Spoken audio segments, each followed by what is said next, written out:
A Saga do Prêmio Nobel. Versão e distribuição Sinapse.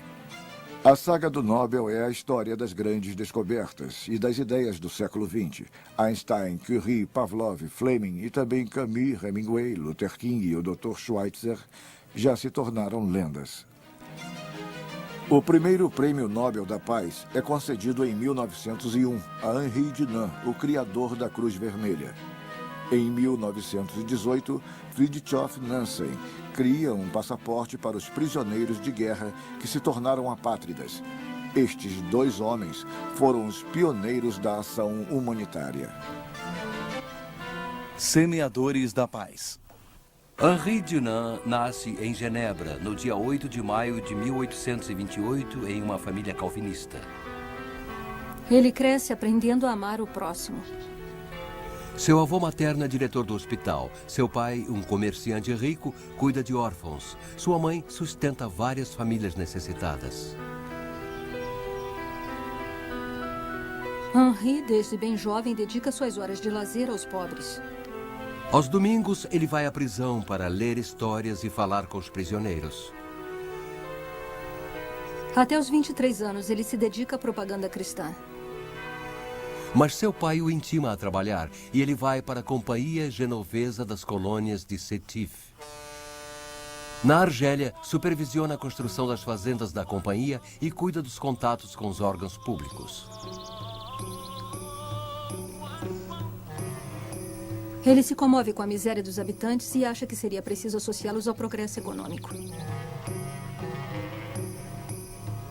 Ele procura ter a sua própria empresa e consegue que o governo lhe faça uma cessão de 7 hectares na região de Constantina, em Gemila. Ele quer produzir trigo e farinha em escala industrial. Com esta finalidade, ele cria em Genebra a Sociedade Anônima dos Moinhos de Gemila. Porém, quando ele pede à administração francesa que lhe dê terras mais vastas, a resposta custa a chegar. Já sei, é porque tenho ideias muito avançadas. Só uma pessoa pode me entender. Napoleão III. Fica sabendo que o imperador se encontra na Itália, ao lado do rei Vítor Emanuel, na guerra contra a Áustria. Eu vou para a Itália. É assim que ele vai parar em Solferino, no meio de uma batalha terrivelmente sangrenta.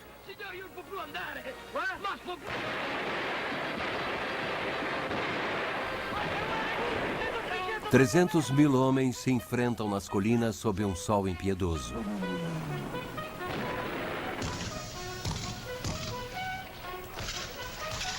As batalhas corpo a corpo são violentas e cruéis. No fim da tarde, cai uma chuva de verão torrencial. Os homens se atracam na lama. Os austríacos são tomados de pânico e começa a debandada. Vitória! Vitória! Em volta de Solferino, 40.000 mortos e feridos estão estendidos nos campos, nos caminhos, nas valas. Franceses, sardos, piemonteses, lombardos, húngaros, croatas, austríacos são levados aos montes pelos enfermeiros militares aos hospitais e igrejas das aldeias vizinhas. Mas são tão poucos enfermeiros e tão poucos médicos militares que a maioria dos feridos é abandonada ao seu sofrimento, à sua sede, à sua angústia.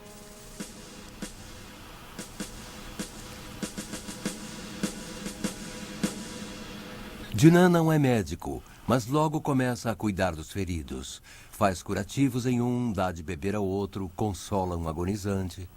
E distribui charutos. Cigarre. Dankeschön. Cigarre. Je n'aime pas ça. Mais force-toi, tout le monde doit fumer. Pour dissiper la puanteur et chasser les mouches. Vendo que é muito pequeno o número dos que prestam socorro, ele sai em busca de novos voluntários e faz um apelo às mulheres da aldeia para que venham cuidar dos feridos sem levar em conta a nacionalidade. Todos os homens são iguais no sofrimento. Sua nacionalidade não está gravada no peito.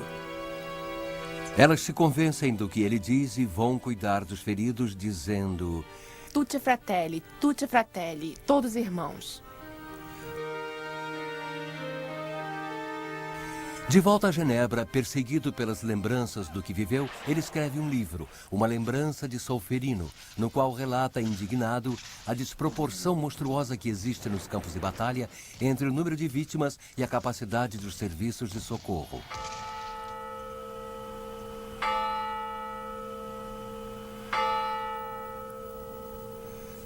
Por suas descrições sangrentas, seus detalhes cruéis, seu tom indignado, Uma Lembrança de Solferino impressiona seus leitores e abala os grandes deste mundo.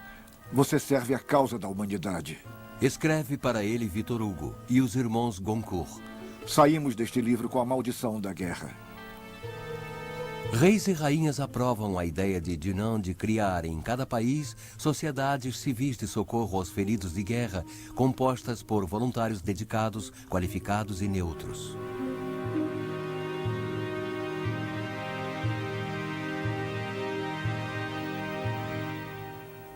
A ideia é lançada, mas como fazer para que exista? Gustave Moinier, que dirige uma obra filantrópica, a Sociedade Genovesa de Utilidade Pública, propõe a Dunant ajudá-lo a realizar sua ideia. O general Dufour, militar pacifista, também dá seu apoio, assim como um médico civil, Dr. Monnoir, e um médico militar, Louis Appiah. Sem perda de tempo, eles decidem entrar em ação e Dunant é enviado para uma missão. Durante um mês e meio, ele percorre a Europa para convencer os governos a aceitarem a formação de sociedades nacionais de socorro aos feridos de guerra. Sua fé e sua vontade de convencer são irresistíveis. Finalmente, no dia 26 de outubro de 1863, os delegados de 16 países e de 4 instituições filantrópicas se reúnem em Genebra para discutir sobre a eventual necessidade de criar equipes de civis para levar socorro aos feridos nos campos de batalha. A ideia não é aceita com facilidade pelos militares. Eles têm a impressão de estar sendo despojados de uma de suas responsabilidades. Ao mesmo tempo, reconhecem sua fraqueza nesta área. Finalmente é decidida a criação de uma organização internacional. Como símbolo da futura organização, uma braçadeira branca com uma cruz vermelha. Um símbolo que logo será posto à prova. Em fevereiro de 1864, uma guerra curta, mas selvagem, é declarada pela Prússia contra os ducados dinamarqueses, visando a sua anexação. O Comitê de Genebra decide enviar 2 delegados ao local. Com instruções para usar o distintivo da Cruz Vermelha. No dia 5 de abril de 1864, o Dr. Appiah, carregando um grande pano branco com uma cruz vermelha, adentra o campo de batalha. Espanto nos 2 campos. As armas se calam. Durante 2 horas, Louis Appiah e seus homens recolhem cadáveres e feridos nos 2 campos. Assim que se retiram, a artilharia recomeça.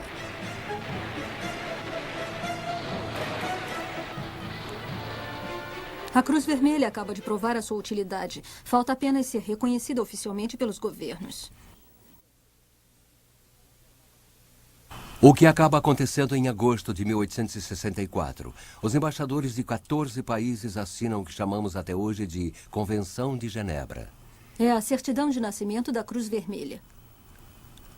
Todos os direitos humanitários do século XX emanam dos 10 artigos desta carta. Artigo 1º. As ambulâncias e os hospitais militares serão considerados neutros e, como tal, protegidos e respeitados pelos beligerantes enquanto aí houver feridos. A neutralidade cessa quando estes locais estiverem guardados por uma força militar. Artigo 5. Os habitantes do país que prestarem socorro aos feridos serão respeitados e permanecerão livres.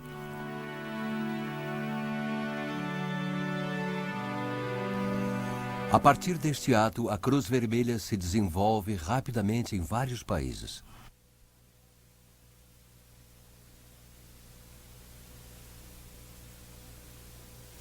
Na Exposição Universal de 1867 em Paris, entre canhões alemães e canhões franceses de último tipo, ela exibe com orgulho seu moderno material.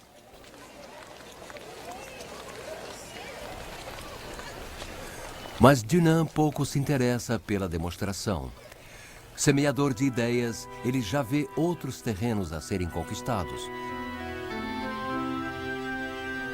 Propõe que se estenda aos prisioneiros de guerra os princípios humanitários adotados 3 anos antes em favor dos feridos. No entanto, ele é subitamente interrompido. O banco que financia seus negócios coloniais vai citá-lo no Tribunal de Genebra por não haver feito o reembolso dos investimentos concedidos. Outros acionistas também exigem prestação de contas. A responsabilidade de Dunant fica comprovada e sua falência é decretada. Dunant está coberto de vergonha. Sua família rompe com ele. Ele é obrigado a se demitir da direção da Cruz Vermelha. Ele deixa Genebra e sua burguesia financeira, que não perdoa um revés, e vai morar em Paris, num quarto de empregada. Sua vida desmorona. Tudo escureceu. Eu perdi a elasticidade, a energia, a confiança que possuía até então para cair na negritude da tristeza.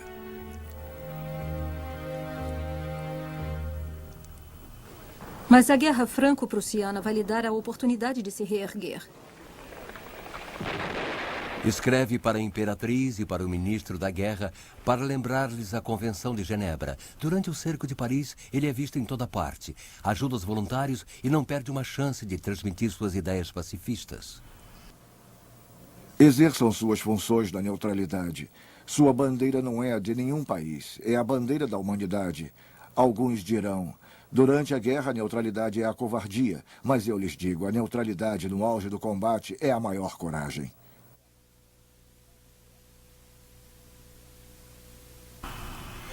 Nos anos seguintes, Dunant, sempre acuado por seus credores, vai evitar ser visto nos congressos internacionais.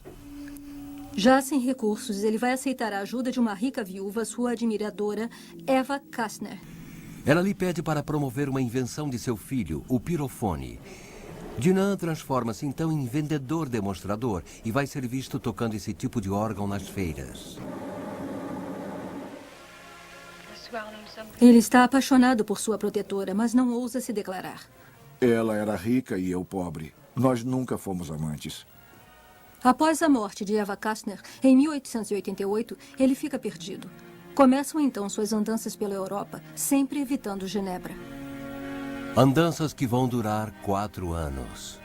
Ele sofre de um complexo de perseguição e se diz perseguido pelos jesuítas. Aos 60 anos, vive como um mendigo, parece um velho e é dado como desaparecido. Ele conseguiu fazer com que os credores o esquecessem, mas para a Cruz Vermelha, também ele não existe mais. Mounier escreve uma história da Cruz Vermelha, omitindo o nome de seu fundador, de quem sente vergonha. Em 1892, Dunant reaparece. Na Suíça, ele vai se instalar em Heiden. Um vilarejo que domina o Lago Constância a 1000 léguas de Genebra. Aluga um quarto na Pensão Paraíso. Sua família, com quem fizera contato, manda-lhe algum dinheiro. É quando ele começa a encher vários cadernos com suas lembranças. De execração de sentenças contra a loucura dos homens, contra a guerra, os nacionalismos, contra o silêncio de Deus e das igrejas cristãs que esqueceram os pobres. Desenha visões delirantes histórico-teológicas da Torre de Babel ao juízo final. Ele quer restabelecer a verdade contra seus perseguidores.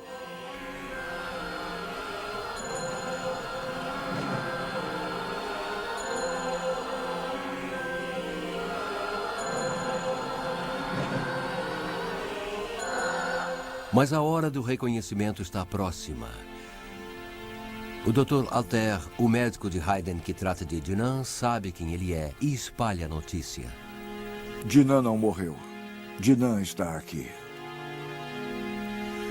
No dia 30 de abril de 1896, Georges Beauberger, um jornalista de Saint-Gall, pede para vê-lo. Ele entrevista Dunant e o fotografa. A matéria e a foto dão a volta ao mundo. Logo o correio de Heiden fica lotado de cartas e pacotes. Em 1901, um telegrama traz a notícia. Ele recebeu o Prêmio Nobel da Paz.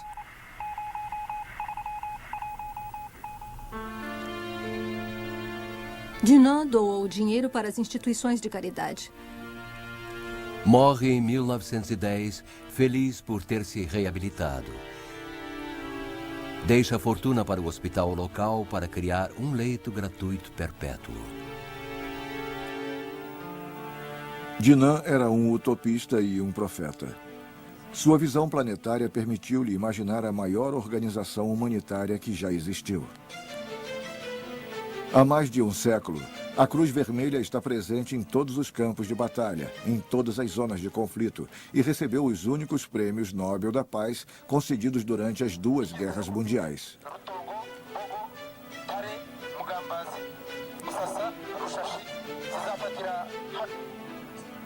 Outras convenções, como a de Genebra, foram criadas. Outros homens desempenharam papéis determinantes na evolução da ajuda humanitária, pela originalidade do seu engajamento. Foi o caso do norueguês Nansen, inventor do passaporte para apátridas, conhecido como o Passaporte Nansen.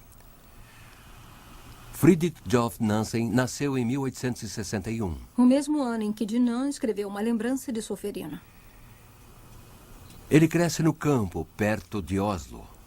Ainda jovem, Nancy se torna uma celebridade. Primeiro como esportista. Adolescente, ele consegue 12 vezes o título de campeão de esqui da Noruega. Aos 18 anos, torna-se campeão mundial de patinação no gelo. Em seguida, como cientista. Estuda oceanografia e sua tese sobre o sistema nervoso dos animais marinhos surpreende o júri. Aos 21 anos, ele dirige o Museu de História Natural de Bergen. E será conhecido também como explorador. Em 1888, inicia a travessia da Groenlândia. Uma região ainda inexplorada e temida, que a imaginação popular povoou de habitantes estranhos, de forças ocultas e de perigos. Retornando sãos e salvos, Nansen e seus homens recebem uma acolhida triunfal. Traz consigo informações científicas e um livro sobre os esquimós. O único publicado até hoje. Aos 27 anos, manda construir um barco resistente às pressões do gelo, o Fram. Leva-o para a margem da banquisa, com provisões para 6 anos, deixa-o ficar preso no gelo e aguarda sua deriva. Ele quer verificar uma hipótese que ele mesmo formulou sobre a existência de uma corrente ártica que desloca o gelo da Sibéria em direção aos polos. A deriva leva 3 anos.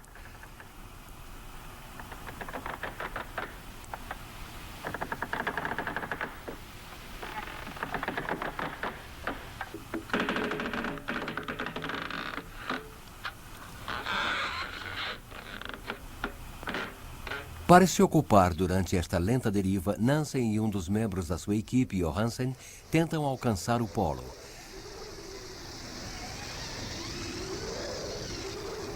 Atingem a latitude norte de 86 graus e 14 minutos. O ponto mais próximo do polo atingido até hoje pelo homem. Enquanto isto, o Fram deriva na banquisa para chegar ao largo de Spitsberg. A tese de Nansen estava certa. Na sua volta, Nansen se torna um herói nacional.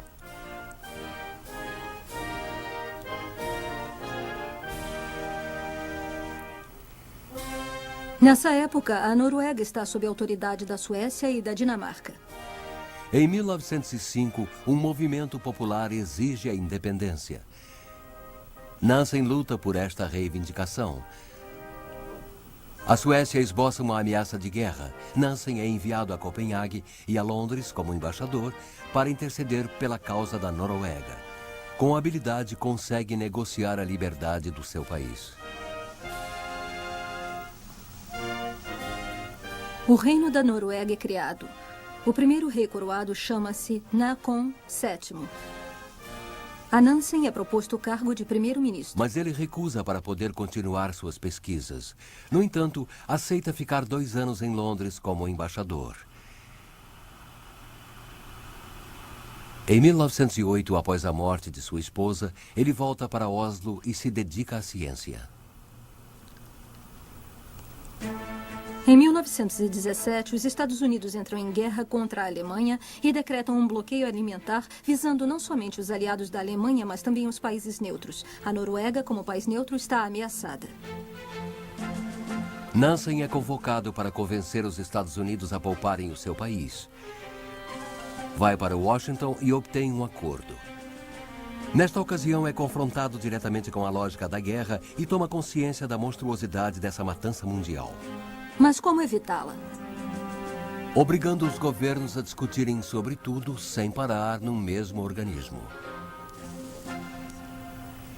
É a Sociedade das Nações, futura Organização das Nações Unidas criada após o armistício. Nansen é o delegado da Noruega na Sociedade das Nações que lhe confia a resolução de um caso muito grave, o dos prisioneiros de guerra na Rússia.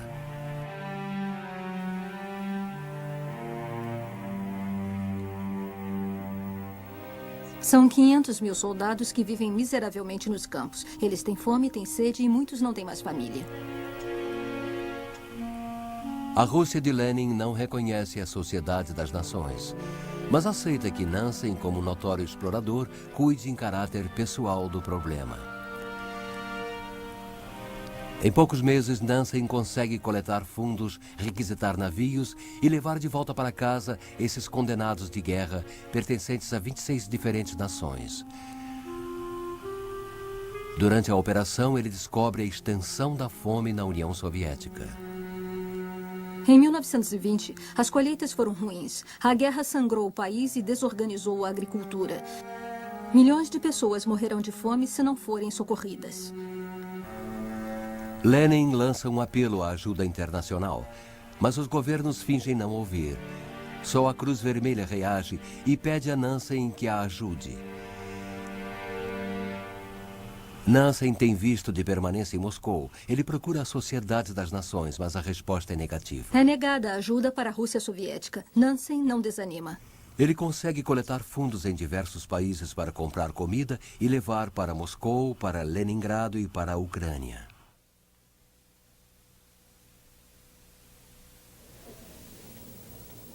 Nansen consegue, apesar do boicote dos governos europeus. Mas ele está enojado e começa a duvidar das virtudes de uma Sociedade das Nações que se diz neutra. No entanto, em 1922, ele aceita uma nova missão que a sociedade lhe confia. Nomeado alto comissário para os refugiados, assume 1,5 milhão de pessoas deslocadas que vagueiam pela Europa, russos, armênios, gregos.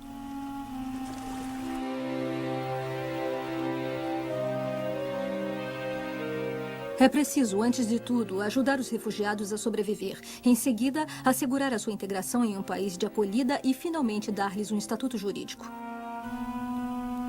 Ele imagina um passaporte de apátrida que consegue, após duras negociações, que seja aceito por 52 países. É o famoso passaporte Nansen. 52 nações aceitam o princípio de acolher indivíduos munidos deste documento, pondo um fim à sua vida errante. Mesmo assim, Nansen terá muitas vezes que negociar a acolhida dos refugiados, caso a caso, ainda que tenham o passaporte.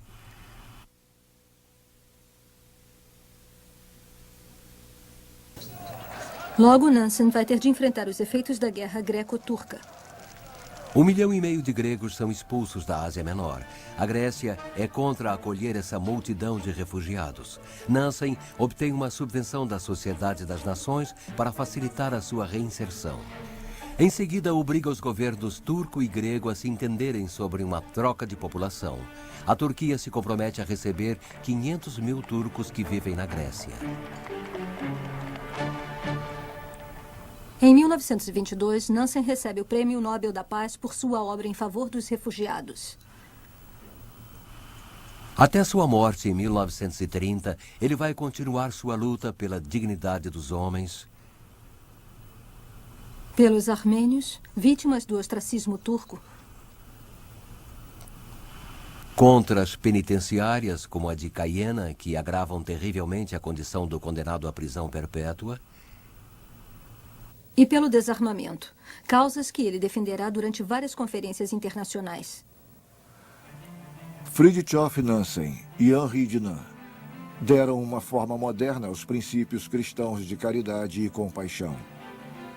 Eles criaram estruturas jurídicas que levam em conta a responsabilidade individual e a soberania dos países. Suas ações criaram a noção de solidariedade internacional. Existe um antes e um depois de Jinan, como também existe um antes e um depois de Nansen.